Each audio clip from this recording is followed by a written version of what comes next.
I have both biology, microbiology, and engineering background. Real motivation was combining biology and engineering together. Theme of my research, I'm saying that as a bio/nanotechnology. So ultimately, we try to build the bio-nano hybrid material with desirable or planned functions.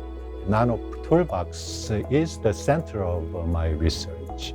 Particular type of material you want to build, then based upon the design, you pick and choose and connect them together and making the final product. And then using that to solve a variety of problems by building the structure, the material, working together with undergrad as well as the graduate students. It's fun. That's one of key motivation for me to continue doing this work. Actually, my ultimate goal is make the technologies I develop contribute to the society.